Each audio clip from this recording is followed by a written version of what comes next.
قال اللہ تبارک و تعالی فی القرآن المجید والفرقان الحمید الا ان اولیاء اللہ لا خوف علیہم ولا هم يحزنون الذین آمنوا وكانوا يتقون لهم البشرى فی الحیاة الدنیا وفی الآخرہ لا تبدیل لکلمات اللہ وقال اللہ تبارک و تعالی فی مقام آخر نحن اولیاؤکم فی الحیاة الدنیا وفی الآخرہ وَلَكُمْ فِيهَا مَا تَشْتَهِي أَنفُسُكُمْ وَلَكُمْ فِيهَا مَا تَدَّعُونَ۔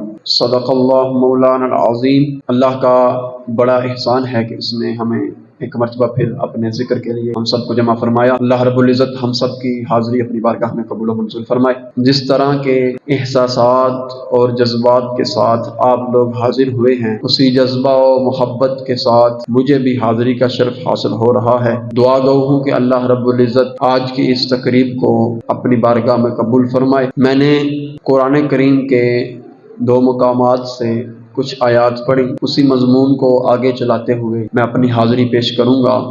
اللہ رب العزت قرآن کریم میں ارشاد فرماتا ہے الا ان اولیاء اللہ، خبردار ہو جاؤ، جان لو کہ جو اللہ کے دوست ہیں، ان اولیاء اللہ لا خوف علیہم ولا هم يحزنون، جو اللہ کے دوست ہیں، جو اللہ والے ہیں، جو اولیاء اللہ ہیں، انہیں نہ تو کوئی خوف ہے اور نہ وہ غمگین ہوں گے۔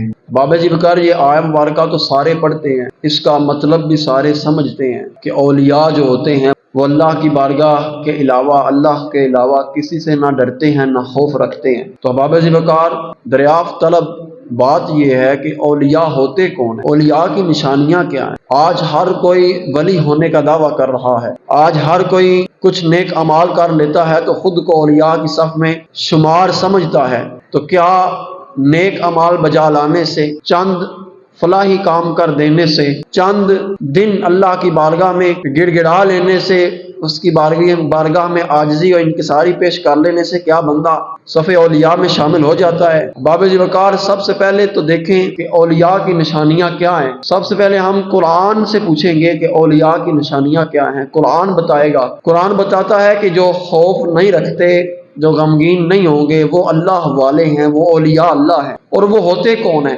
فرمایا الذین آمنوا، وہ لوگ ہوتے ہیں جو اللہ اور اس کے رسول پر ایمان رکھتے ہیں۔ پھر فرمایا پہلی نشانی یہ ہے کہ ایمان رکھنے والے۔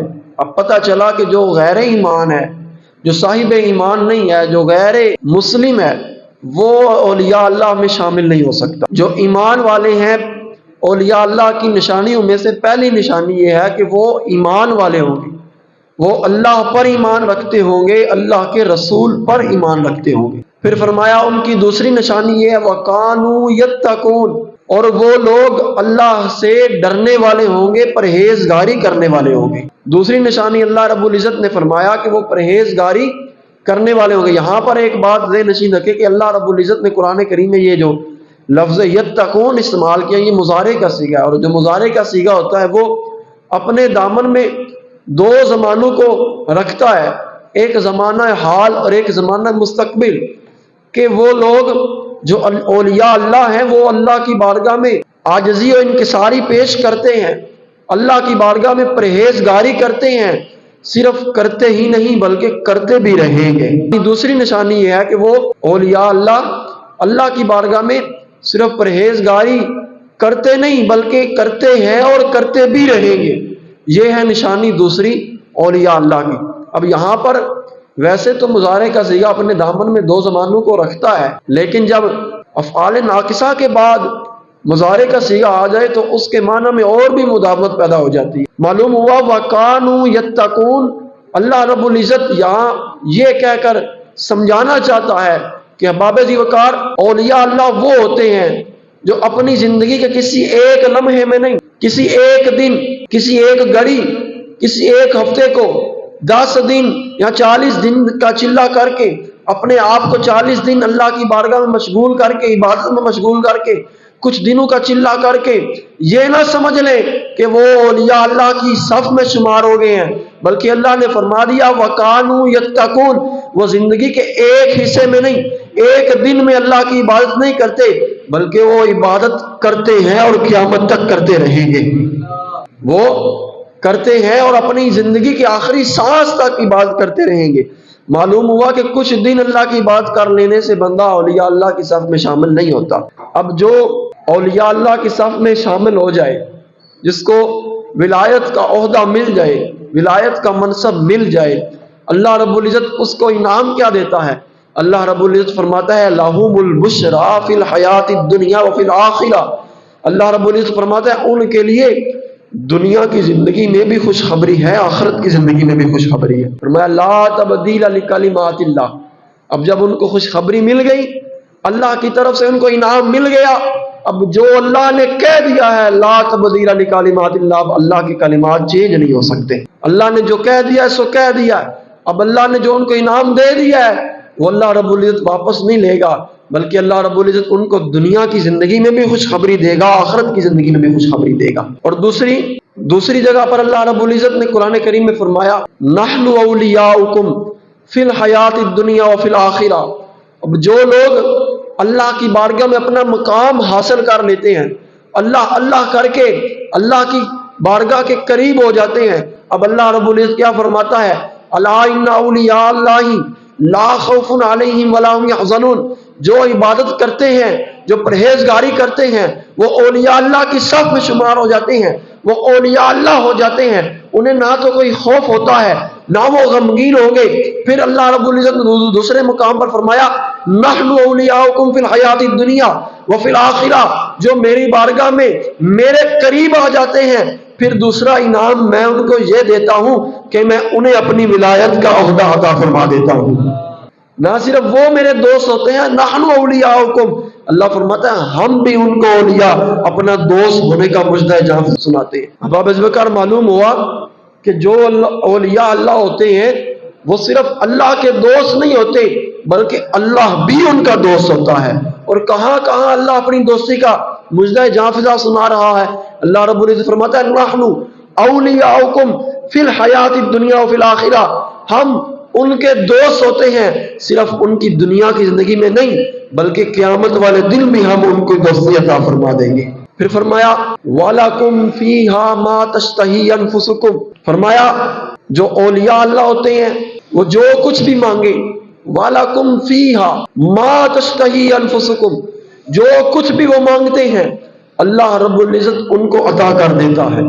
اب یہاں پر ایک بات ذہن نشین رکھیں کہ جو لفظ ما ہے نا، ما تشتہی، یہ ما ینتادم جمع من الافراد، یہ کائنات کی ہر شے کو اپنی لڑی میں پرو رہا ہے۔ معلوم ہوا کہ اگر اولیاء اللہ سے دنیا مانگے اللہ دنیا بھی دیتا ہے، اگر دین مانگے تو اللہ دین بھی دیتا ہے، اگر دولت مانگے تو اللہ دولت بھی دیتا ہے، اگر علم مانگے تو اللہ علم بھی عطا فرما دیتا ہے، اگر روب اور دبدبہ مانگے تو اللہ اپنے اولیاء کو روب اور دبدبے سے بھی مالا مال کر دیتا ہے۔ اس لیے کہ اللہ رب العزت قرآن میں فرماتا ہے اے میرے دوستو تم مانگتے جاؤ، مانگنا تمہارا کام ہے، ہم وعدہ کر چکے ہیں دینا ہمارا کام ہے۔ وَلَكُمْ فِيهَا مَا تَشْتَهِي أَنفُسُكُمْ وَلَكُمْ فِيهَا مَا تَدَّعُونَ۔ اللہ رب العزت یہاں پر فرمایا جو کچھ مانگو، مانگنا تمہارا کام ہے، دینے والی ذات رب دو عالم کی ذات مبارکہ ہے۔ تو احباب ذوالفقار یہ اولیاء اللہ سے اللہ فرماتا ہے جو کچھ مانگو، جو کچھ۔ اب جو کچھ میں دنیا بھی آتی ہے، دنیا کی بادشاہی بھی آتی ہے، کائنات کی ہر چیز آتی ہے۔ احباب ذوالفقار دیکھیں اولیاء اللہ کی شان دیکھیں، جب اللہ نے کہہ دیا جو کچھ مانگو تمہیں دیں گے کیونکہ ہم تمہارے لیے وعدہ کر چکے ہیں، تو احباب ذوالفقار یہ اولیاء کی شان دیکھیں۔ اب اللہ سے مانگتے کیا ہیں؟ ہمیشہ اللہ سے عاجزی مانگتے ہیں، ہمیشہ انکساری مانگتے ہیں، ہمیشہ علم مانگتے ہیں، ہمیشہ اللہ کی بارگاہ میں انکساری کرتے ہیں، گریہ اوزاری کرتے ہیں، کبھی دنیا کا سوال نہیں کرتے۔ تو بابا جی بکر پتہ چلا کہ جو اولیاء اللہ ہوتے ہیں وہ اللہ کی بارگاہ میں جو کچھ بھی مانگتے ہیں اللہ رب العزت ان کو عطا کر دیتا ہے۔ بابا جی بکر اولیاء اللہ کی شان بہت بلند ہے۔ اولیاء کی نشانیاں میں پیش کر رہا تھا کہ اولیاء کی نشانیاں کیا ہیں۔ حضرت داتا گنج بخش علی حجویری رحمۃ اللہ علیہ نے اپنی کتاب کشف المحجوب میں اولیاء اللہ کی نشانیاں بیان کے تو ایک نشانی یہ بتائی ہے، آپ فرماتے ہیں کہ اولیاء کی نشانیوں میں سے ایک نشانی یہ ہے کہ جو اللہ کا ولی ہوتا ہے نا، وہ الولی هو الصابر تحت الامر والنہی، جو اللہ کا ولی ہوتا ہے وہ اللہ رب العزت کی ہر امر اور ہر نہیں پر صبر کرنے والا ہوتا ہے۔ معلوم ہوا کہ اگر اللہ رب العزت، اگر میں آسان لفظوں میں سمجھانا چاہوں تو یوں سمجھے کہ حضرت داتا گنج بخش علی حجویری فرمانا چاہتے ہیں کہ اللہ کا ولی وہ ہوتا ہے جس جگہ کا اللہ رب العزت حکم دیتا ہے، جس کام کا اللہ رب العزت حکم دیتا ہے وہاں سے کبھی غیر حاضر نہیں ہوتا، اور جس جگہ سے اللہ اپنے بندے کو منع کرتا ہے وہاں پر کبھی نظر بھی نہیں آتا۔ یہ اولیاء اللہ کی شان ہے۔ حضرت دادا گنج بخش علی حجویری رحمۃ اللہ علیہ اس بات کو حضرت بایزید بسطامی علیہ رحمہ کے حوالے سے نقل کرتے ہیں، اور حضرت بایزید بسطامی کا اپنا مقام و مرتبہ کیا ہے۔ آپ کو ایک دن معلوم ہوا کہ فلاں جگہ پر ایک اللہ کا ولی رہتا ہے، آپ اس کی زیارت کے لیے نکلے، آپ نے میلوں سفر کیا، جب اس اللہ کے ولی کا آپ اس کے مقام پر پہنچے، جب اس کی زیارت کرنے کو گئے تو دیکھا کہ وہ شخص جس کے بارے میں مشہور تھا کہ یہ اللہ کا ولی ہے، وہ اپنے گھر سے نکلا مسجد کی طرف جا رہا تھا۔ تو جب وہ مسجد کی طرف چل رہا تھا تو حضرت بایزید بسطامی علیہ رحمہ اس کے پیچھے پیچھے چل پڑے۔ حضرت بایزید بسطامی جب اس کے پیچھے چلے تو وہ شخص آگے جا رہا تھا، جب مسجد میں داخل ہونے لگا، مسجد میں داخل ہونے سے پہلے اس نے قبلے کی طرف منہ کر کے تھوک دیا۔ جب اس نے تھوکا تو اس کی تھوک کا رخ قبلہ کی طرف تھا۔ حضرت بایزید بسطامی اس سے ملاقات کیے بغیر الٹے پاؤں واپس پلٹ گئے اور دل میں یہ کہا کہ اے بایزید، جو اللہ کے گھر کا ادب نہیں رکھتا وہ اللہ کا دوست بھی نہیں ہو سکتا، جو اللہ کے گھر کا ادب نہیں رکھتا وہ اللہ کا دوست نہیں ہو سکتا۔ اس لیے اللہ رب العزت کہ یہ پیارے بندے حضرت بایزید واپس پلٹ گئے۔ جب واپس آئے، رات کو گھر پہنچے، عشاء کی نماز ادا کی، رات کو سوئے، ادھر سوئے ادھر آمینہ کے لال تشریف لے آئے۔ نبی کائنات صلی اللہ علیہ وسلم خواب میں تشریف لائے، نبی کریم صلی اللہ علیہ وسلم خواب میں تشریف لائے اور آ کر حضرت بایزید کو کہا کہ اے بایزید، تمہیں خوشخبری ہو، آج جو تو نے عمل کیا ہے یہ عمل تیرا یہ عمل اللہ کی بارگاہ میں بڑا مقبول ہوا ہے، اس سے اللہ بھی خوش ہوا ہے اور میں محمد الرسول اللہ بھی خوش ہوا ہوں، اور اللہ رب العزت نے خوش ہو کر تمہیں وہ مقام دیا ہے جس جگہ پر آج تم موجود ہو۔ اب آپ وقار حضرت بایزید کا مقام کیا ہے؟ حضور داتا گنج بخش علی حجویری رحمۃ اللہ علیہ فرماتے ہیں کہ حضور بایزید بسطامی کا مقام اولیاء کی صف میں اس طرح ہے جس طرح فرشتوں کی صف میں حضرت جبرائیل امین کا مقام ہے، اور پھر فرمایا کہ حضرت بایزید کا مقام اولیاء کی صف میں اس طرح ہے جس طرح پرندوں کی صف میں شہباز کا مقام ہوتا ہے۔ اب آپ وقار حضرت بایزید بسطامی جنہوں نے ایک اللہ کے گھر کا ادب نہ کرنے والے بندے کی زیارت کیے بغیر واپس آ گئے، اللہ رب العزت نے ان کو یہ مقام و مرتبہ عطا فرمایا۔ معلوم ہوا کہ اولیاء کی نشانیوں میں سے ایک نشانی یہ ہے کہ وہ اولیاء کی زیارت کرنے والے ہوتے ہیں، وہ اولیاء سے محبت کرنے والے ہوتے ہیں، اور جو اللہ کے آداب نہ بجا لائے، اللہ کے رسول کے آداب نہ بجا لائے، اولیاء اللہ اس سے اپنا واسطہ بھی نہیں رکھتے، اس سے اپنا تعلق بھی نہیں رکھتے۔ احباب وقار، اولیاء اللہ کا مقام و مرتبہ میں آپ کے سامنے پیش کر رہا ہوں اور اولیاء کی نشانی بیان کر رہا ہوں، اور اولیاء کی نشانیوں میں سے ایک نشانی یہ ہے الحب للہ والبغض للہ، کہ جو اولیاء اللہ ہوتے ہیں وہ کسی سے محبت کرتے ہیں تو اللہ کے لیے، اور اگر کسی سے نفرت کرتے ہیں تو بھی اللہ کے لیے، اپنی ذاتی غرض نہیں رکھتے، اپنی انا کے تحت یا اپنی خواہشات کے تحت کسی سے دوستی نہیں جوڑتے، اور نہ ہی کسی سے اپنا تعلق اپنی خواہشات کی وجہ سے توڑتے ہیں، بلکہ جب وہ کسی سے نفرت کرتے ہیں تو بھی اللہ کے لیے، محبت کرتے ہیں تو بھی اللہ کے لیے۔ یہ اولیاء کی نشانیوں میں سے شامل ہے۔ اب اس وقت پتہ چلتا ہے کہ اگر اولیاء اللہ کی صف میں شامل ہونا ہے تو پھر ہمیں ان نشانیوں پر عمل کرنا ہوگا، ہمیں اپنا محاسبہ کرنا ہوگا کہ کیا یہ نشانیاں ہمارے اندر پائی جاتی، اگر نہیں تو پھر اللہ کی بارگاہ میں دعا کرنی چاہیے کہ مولا ہمارے دلوں میں بھی، ہمارے اجسام پر بھی، ہمارے کیفیات میں بھی یہ ظاہر فرما دے کہ اللہ رب العزت ہمیں یہ نشانیاں عطا فرمائے اور اولیاء اللہ کی صف میں ہمیں شامل فرمائے۔ اللہ کی بارگاہ میں التجا ہے، اللہ ہم سب کی حاضری اپنی بارگاہ میں قبول فرمائے۔